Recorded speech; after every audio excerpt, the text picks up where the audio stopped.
Target 26, circles, graphing form, finding the center and the radius. This is about having good notes again. The notes for a circle are right here. A circle is not a function as we just talked about. It fails the vertical line test. The parent equation is x squared plus y squared equals r squared, r being the radius. You can find the center of the circle by the location of h and k.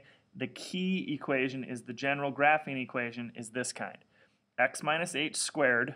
So we change the parent equation to look like this by adding a minus h and a minus k and then equals r squared. So the h and k are the center, and then we have to take the square root of this number to figure out the radius for r. It really is pretty straightforward as we go if you know that equation. That equation is key. So in using that then I can build, I've got a 5 and a 7, a 5 and a minus 7 right here. So for then me to build this equation, I'd simply go, oh, I've got x minus 5 squared plus y plus 7 squared equals, and it says with a radius of 10. Well, if it has a radius of 10, then 10, that's what r equals. Then I square it and I get my equation as 100 because 10 times 10 is 100.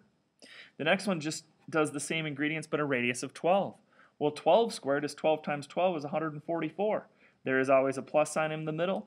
Then I just go back and do the same exact thing because it's using the same points, and just make sure that I put the squareds up there and I'm good to go.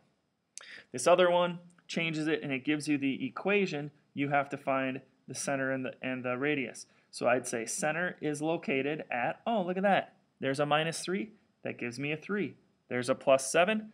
That gives me a negative 7. Then the radius would be 169 is 13 squared. If I didn't know that, I can type that in my calculator and I can simply go, oh, I need the square root of 169, and that is 13.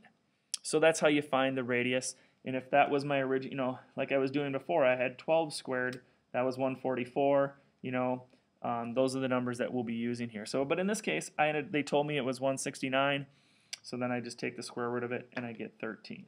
So the equation had 169 in it. That means the radius is actually the number 13. So it all comes down to knowing this general equation right here. And if you know this general equation or graphing form and you can take square roots, then you can find your center of your circle is located at h and k, and then the radius distance is the r distance, which is equal to that square root.